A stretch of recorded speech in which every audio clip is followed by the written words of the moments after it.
Olá, eu sou a Ana e hoje vou falar sobre o filme The Dig, ou A Grande Escavação, um filme da Netflix de 2021. Este filme foi realizado por Simon Stone, um australiano de 36 anos, que também é ator e escritor. O argumento é de Moira Buffini, uma escritora e produtora inglesa, que trabalhou o argumento a partir do livro homónimo de John Preston. Este livro trata-se de um romance histórico, portanto, a história do filme tem partes que são factuais, que aconteceram efetivamente, e tem outras partes que são romanceadas, que falam mesmo de uma grande escavação. Quando o filme começa, Edith Pretty chama até à sua propriedade Basil Brown para investigar uns montes funerários que tinha na sua propriedade. Isto em 1938-1939. Edith Pretty, ela vive numa casa abastada, é uma mulher dos seus 40 e tal anos, tem um filho novo que terá o quê? 11, 12 anos, por aí, que é o Robert. Ela é viúva. E então na sua propriedade tem esses tais montes que são muito característicos, eu não conhecia, e ela sabe que serão montes funerários, portanto por baixo da terra existirão sepulturas. Estes montes são ou eram do período anglo-saxão, portanto é um período entre o século V e o século XII depois de Cristo, portanto estamos a falar de uma época medieval europeia. E então ela chama este Basil Brown, portanto, ele vem recomendado de um museu que existe lá em Suffolk, que é o Museu de Ipswich, que é um museu de arqueologia, história da Roma Antiga, Antigo Egito, portanto, etnografia, história local também. Portanto, assim, um museu de história, de arqueologia que existe naquela zona. Então, o Basil Brown é um homem que vem recomendado para fazer essas escavações no terreno desta senhora. Ele refere-se a ele mesmo como escavador, é muito engraçado, porque nos artigos que eu encontrei eles referem-se a ele como um arqueólogo amador, e eu presumo que esteja assim um bocado ela por ela, mas enfim, escavador soa um bocadinho mais, bastante mais modesto. Ela tem, eu acho que são cerca de 2 ou 3 montes nesse terreno, um deles é consideravelmente maior, e ela primeiro até pede-lhe para ele escavar esse, que ela está com um feeling. Pronto, e eu acho que aqui se calhar começa a entrar aquela parte romanceada desta história. Portanto, efetivamente, esta mulher, Edith Pretty, existiu, chamou este senhor Basil Brown, que veio recomendado do tal museu, para ele ver esses montes e escavar esses montes e ver se haveria ali alguma coisa. A partir daí, eu acho que é tudo um pouco romanceado. Pronto. Depois tem mais uns factos históricos mais para a frente e durante a escavação, claro, daquilo que encontram, etc., dos vestígios que encontram. Mas eu acho que depois grande parte do filme está romanceado. Então ela está com o feeling que aquele monte maior terá os vestígios mais interessantes, mas ele acha que não, então começa a escavar num monte mais pequeno.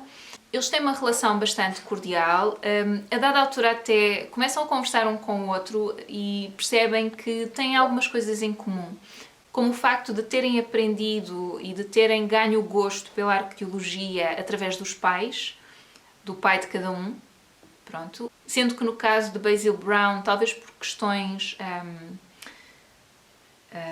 como é que se diz, económicas, não tenha conseguido prosseguir os estudos, e deu-me a entender, agora não tenho a certeza, mas que o pai dele também seria um escavador. Portanto, uma pessoa que é isso, que tem esse gosto, que tem esse cuidado, que estuda de forma autónoma e autodidata, e que depois, por ter essas qualidades também, vai sendo contratado e tal, e que depois foi passando essas informações ao filho.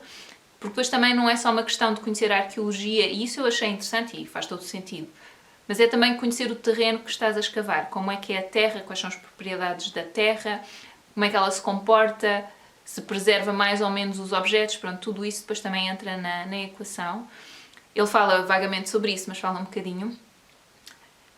E o facto dela também ter um pai, e isto é factual, portanto na pesquisa que eu fiz encontrei essa informação, que o pai dela também, não diz que era arqueólogo, mas eles visitavam vários sítios arqueológicos, ela participou em algumas escavações, inclusive é uma na própria casa em que vivia com os pais, acho que estava por cima ou mesmo ao lado de um convento cisterciense. E então achei isso muito interessante. Portanto, essa paixão pela arqueologia vem de ambos os pais, ou do pai de cada um, melhor dizendo. E depois o outro ponto em comum que eles percebem que têm é o facto de nenhum deles ter conseguido prosseguir os estudos. No caso de Basil Brown, pareceu-me que talvez tenha aprendido com questões económicas, e no caso da Edith Pretty, terá acontecido porque o pai não permitiu que ela fosse estudar. Pronto.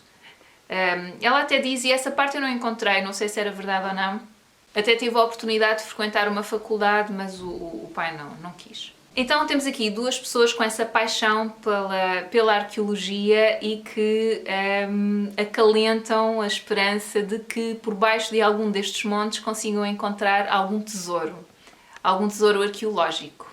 E efetivamente no Monte Maior há uma série de peripécias que entretanto vão acontecendo, mas no Monte Maior o Basil Brown começa a encontrar os vestígios de um barco. Pronto, isto é factual, isto aconteceu. Eles encontraram por baixo de um Monte Maior um barco de 27 metros de comprimento, que era um barco sepultura. Portanto, presume-se que tenha sido aí enterrado um rei. Tinha que ser alguém importante. E esse barco datava do século VI depois de Cristo. Portanto, estamos a falar não só do barco que foi encontrado, mas depois também de uma câmara funerária que foi encontrada mais ou menos ao centro do barco, quer dizer, não sei se é ao centro do barco, pareceu-me no filme que seria mais ou menos, com uma série de coisas preciosas. Espadas, moedas, sei lá, e outros artefactos com que foi enterrado o corpo desse rei. Não se sabe se era um rei, se não era, não foi encontrado nem corpo, nem vestígios do corpo. Infelizmente teria ajudado, mas foram encontrados muitos outros artefactos preciosos e bastante intactos. Portanto, essa foi uma grande descoberta que foi efetivamente feita e que é considerada a maior descoberta de objetos intactos dessa época medieval. Ao mesmo tempo que isto está a acontecer, depois também há uma série de outras narrativas paralelas. Eu penso que aquela que prevalece mais é a da doença de Edith Pretty. Também a história da vida dela, do facto de se ter casado bastante tarde, ter tido filho tarde também, pouco tempo depois ter morrido o marido, e ela depois descobrir que tem uma doença de coração grave. Portanto, isso é uma narrativa que vai perpassando todo o filme e que imprime no filme uma carga muito dramática. A atriz é Carey Mulligan e eu acho que ela vai muito bem no papel.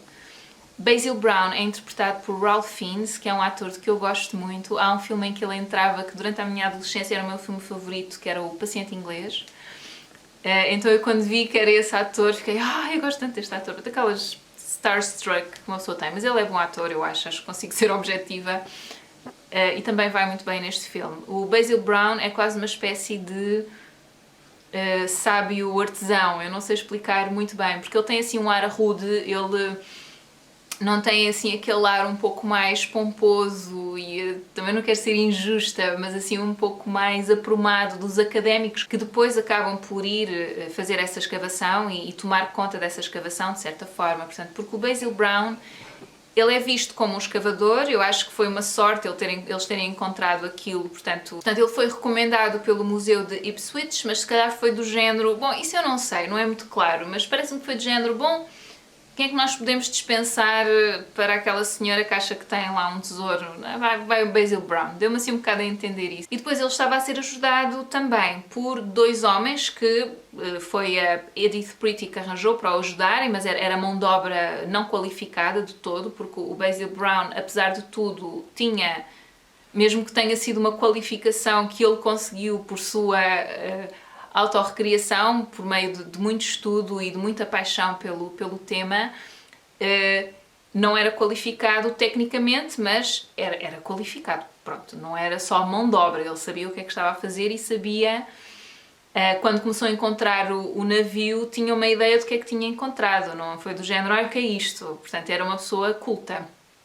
Só que tinha aquele aspecto muito rude, sempre muito sujo com a terra e de homem da ação, estão a perceber? Do homem que suja as mãos. E distraí-me aqui, portanto, e depois foram então esses tais dois rapazes que foi Edith Pretty que os arranjou para o ajudarem, mas que não tinham qualquer conhecimento, estavam só a fazer aquilo que ele lhes dizia para fazerem, e que depois também por uma série de ocorrências até acabam por se interessar bastante na escavação. Mas depois, claro, quando chegam os académicos, quando se percebe o alcance daquilo que foi encontrado e chegam os académicos do The British Museum e depois é o Ipswich Museum que depois também quer entrar e quer ficar em posse desses achados. Então há depois também uma pequena luta entre estes dois museus para ver quem é que fica com os achados, não é? Naquela perspectiva de que vão ter que o comprar a esta senhora, porque aquilo tecnicamente é propriedade dela. Sendo assim, quando chegam os académicos, fazem esse contraste muito grande com o Basil Brown e, sobretudo, quem está à frente desses académicos do tal The British Museum rebaixam um bocadinho. E sempre muito limpinhos, muito não sei quê, e acho esse contraponto também interessante. Não é que uns sejam melhores do que os outros, são só mundos um pouco diferentes. Aquilo que foi extremamente desagradável foi aquele que foi lá tomar conta do pedaço, lá do tal museu, querer colocar o Basil Brown fora da escavação, a pessoa que realmente que descobriu aquele achado.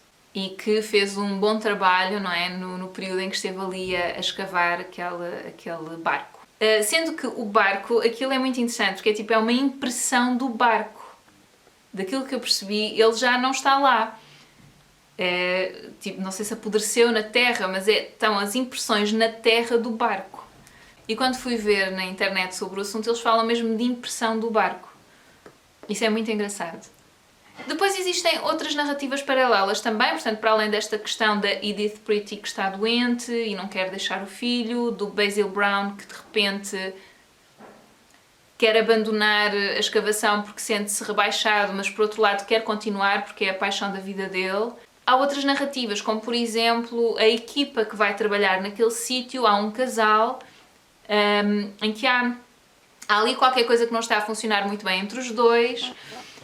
Portanto, eles pegam por aí. Depois há o primo da Edith Pretty, que é o Rory, que é um rapaz assim simpático, parece ter os seus 20 e muitos, talvez 30 e picos, e que engraça com a mulher desse casal. E são uma série de pequenas narrativas, eu também não quero dar muito mais para não estragar, mas que eu achei pessoalmente desnecessárias. Achei que aquela relação entre o Basil Brown e a Edith Pretty era tão forte e tão...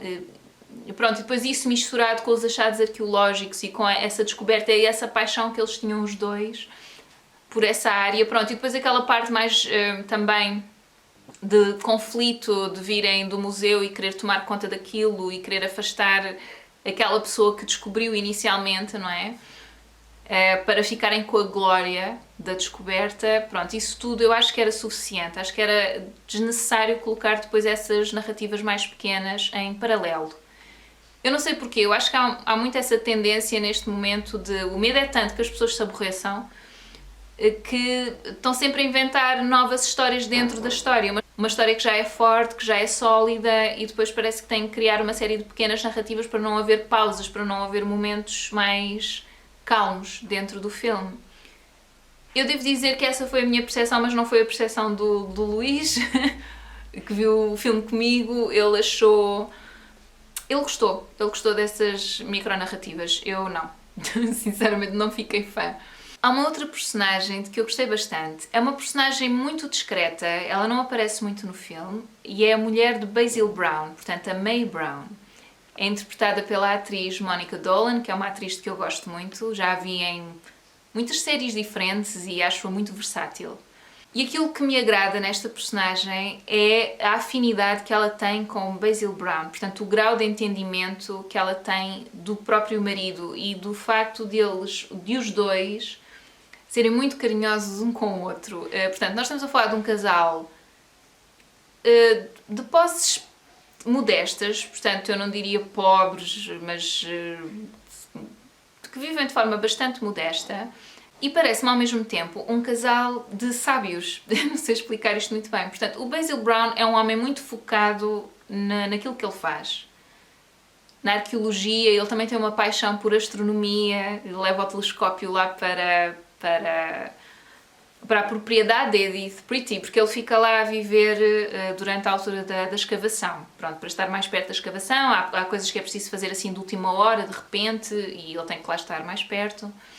Pronto, então tem essa paixão pela astronomia também, portanto é uma pessoa assim um pouco a que vive nesse mundo, portanto um pouco aliado talvez das questões mais práticas da vida, e é aí que entra a May Brown, a mulher dele.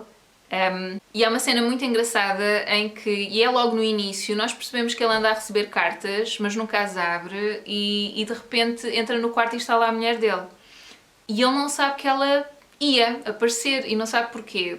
Porque não leu as cartas, porque ela disse-lhe, numa das cartas disse, olha, eu vou aparecer por aí e tal.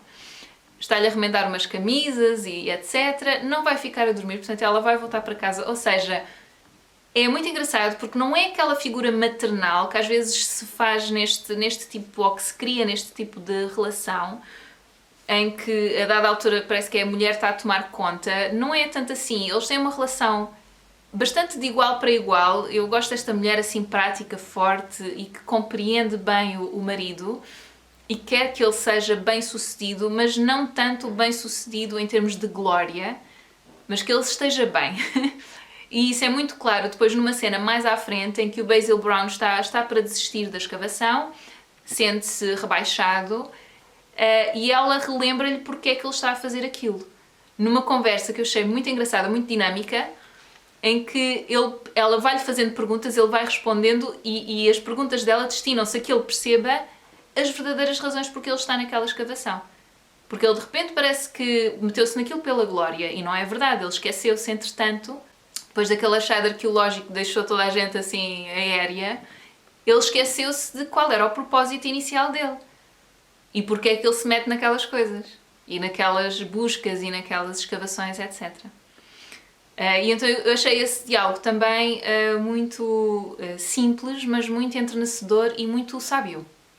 Portanto, é uma personagem e é uma relação dentro do filme que eu tive pena que não explorassem mais. Ou seja, aquilo que eu senti foi que criaram uma série de novas relações e de novas narrativas. Portanto, é claro que se entram pessoas novas, portanto, aqueles que vêm do museu, os tais académicos, vamos acabar por estar com eles, vamos acabar por conhecê-los um bocadinho, não é? Conhecer um bocadinho as personagens, é natural. Mas aquelas narrativas mais fortes da história da vida de uma pessoa, eu achava que teria sido mais interessante reservar isso, por exemplo, àquelas três personagens, a Edith Pretty e o Basil Brown e a Mary... a May Brown e a May Brown e a Edith Pretty, por exemplo, fazer ali assim, não é um triângulo amoroso, agora dito assim parece, mas não, mas depois também há o filho da Edith Brown, também havia o primo que se estava a alistar, que sim, alistado para a guerra. Porque depois isto tudo acontece, nós estamos no dia albar da Segunda Guerra Mundial. Portanto, imaginem, isto é verdade, isto aconteceu mesmo, foi em 1939, que foi quando começou a Segunda Guerra Mundial, e isto estava a acontecer tudo nessa altura. Portanto, imaginem assim a carga dramática, acho que era desnecessário estarem a explorar a vida pessoal depois de outras pessoas dentro do filme também. E pronto, vou só dar aqui assim um spoiler. Não, se calhar vou... Sim, vou dar um spoiler. Eu nem sei se é assim o mais... o spoiler pior, portanto, mas quem não gosta de spoilers, eu se calhar ficava por aqui, aconselho que vejam o filme, eu gostei muito do filme, à parte esta história de ter mais ou menos narrativas, eu gostei muito do filme. E agora o spoiler. A Edith Pretty acabou por doar os achados todos ao The British Museum. Portanto, o The British Museum e o Ipswich Museum de Suffolk estavam ali um bocadinho a tentar captar as boas graças da Edith Pretty, mas ela optou pelo The British Museum porque assim chegaria a mais gente, acho que foi esse o raciocínio. Ela doou, portanto ela não vendeu, o que foi assim, acho que foi das maiores doações feitas até hoje para um museu. Ela podia ter ganho muito dinheiro com aquele achado arqueológico. E vocês conseguem ver estes achados online, portanto eu vou colocar o link lá em baixo. Dá para ver um vídeo muito engraçado sobre algumas das peças, e dá para ver fotografias das escavações, dá para ver um bocadinho da história desta mulher, da Edith Pretty, quem era. Sobre o Basil Brown há muito menos informação, fiquei um bocadinho triste, porque no filme, efetivamente, a personagem, porque eu não sei se ele disse isso e se ele achava isso, mas a personagem diz a dada altura que sente que está a ser afastado e foi ele que descobriu o barco, e depois a Edith Pretty exige ao The British Museum que insira o nome de Basil Brown como quem descobriu aquele achado arqueológico, e isso não aconteceu. Portanto, acho que isso só foi tornado público agora há pouco tempo, mesmo há pouco tempo, não sei se foi há acho que foi há uns anos, isso aparece no final do filme e eu fiquei triste, porque é aquela coisa de teres glória na morte e não teres glória na vida. Esta história da glória vale o que vale, não é? Eu acho que facilita, imaginem, ele que vivia com algumas dificuldades, se entretanto tivesse sido pública essa descoberta, etc. Porque entretanto no filme pelo menos a Edith Pretty morreu, portanto, e depois tinha acontecido a Segunda Guerra Mundial e ela morreu nessa altura. No filme, eu não tenho a certeza se na vida real foi assim, não esperem lá. Exatamente, estava aqui a ver no tal site. Portanto, eu vou pôr o link para todas estas informações lá em baixo. E entretanto, mesmo neste artigo do British Museum, Basil Brown aparece quase como uma nota de rodapé. Eles não dão assim quase informação nenhuma sobre este homem. E isso deixou-me um bocadinho triste. E depois estava a falar com o Luís sobre isso, que é esta questão de teres o reconhecimento das tuas obras e daquilo que tu fizeste quando foi algo importante e para o teu tempo, etc., depois da morte. Isso para mim é um bocado agridoce, porque se por um lado, se calhar para a família, neste caso para a família será bom, para a própria pessoa é completamente indiferente porque a pessoa já faleceu, não é? Então é daquelas coisas, porque a glória é da pessoa, mas a pessoa não a viveu em vida. Então fazer isso depois dela estar falecida, enfim, é isso, pode ser benéfico para a família, mas não propriamente para a pessoa, não é? Diria eu, não sei, mas isso se calhar é uma visão um bocadinho... porque às vezes, sei lá, dizem-se estas coisas, mas depois, e é muito famoso e tal, mas... Tá bem, mas isso tinha dado jeito era quando ele era vivo. Olha, por exemplo, o exemplo do Van Gogh, que é sempre um bocado triste. É um exemplo bastante triste, aliás. O que é que lhe interessa agora, não é? O gajo teve uma vida complicada. Mas pronto, já estou aqui a misturar temas, como sempre. Eu gostei muito do filme. Eu espero que vocês gostem do filme, que tenham a oportunidade de o ver e de explorar também estes links. Para quem gosta destas temáticas da história e da arqueologia, acho que pode ser muito interessante. E depois estes museus, eles andam a investir bastante na comunicação virtual também, com alguns vídeos. Eu não sei se já falei sobre isso aqui, mas a National Gallery e outros museus também, eu estou subscrita a uma série deles no YouTube, eles também fazem vídeos volta e meia para o YouTube sobre algumas peças, sobre algumas obras. A National Gallery até tinha uma série de vídeos semanais antes do confinamento, portanto eles faziam, acho que eram umas sessões à hora de almoço. E imaginem, vocês estavam por ali ou queriam ir assistir a uma palestra, uma mini palestra sobre aquele determinado quadro específico, uma palestra para aí de meia hora, e eu acho muito interessante, eu gosto muito de história da arte, então acho que era uma das coisas que eu iria fazer ou de que iria participar. Portanto, existem vários museus nas redes sociais. Eles agora não têm estado tão ativos, mas mesmo assim vão publicando vídeos volta e meia. E é isso, pronto, vou deixar esses links todos lá em baixo, espero que tenham a oportunidade de explorar, espero que tenham a oportunidade de ver, espero que estejam bem também e até à próxima. Tchau, tchau!